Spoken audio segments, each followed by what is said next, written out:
Oh, we've been busy, chaps, haven't we? We have. Getting our runner bean plot ready. And this is an old tried and tested technique, isn't it? It is, yeah. What we've done is we've dug a trench about a foot deep. Yeah, well, Emma has.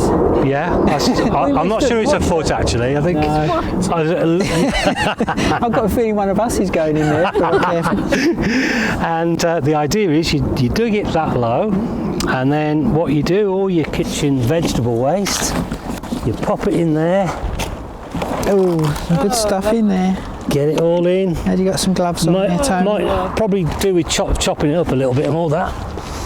I could do that with Miss Spade. Yeah.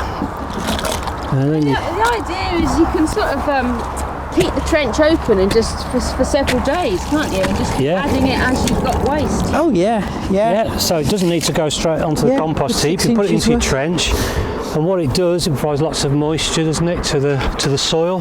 Yeah. And lots of nutrition for your. It breaks down. I'll tell you what, probably a good tip is if you're going to do this over several days, you probably when you put a layer in, just cover it with a sprinkling sauce so that there's no vermin like rats can come and. Oh yeah, that's true. Might be just worth. And now you can just put another layer on maybe in a couple of days' time. Yeah.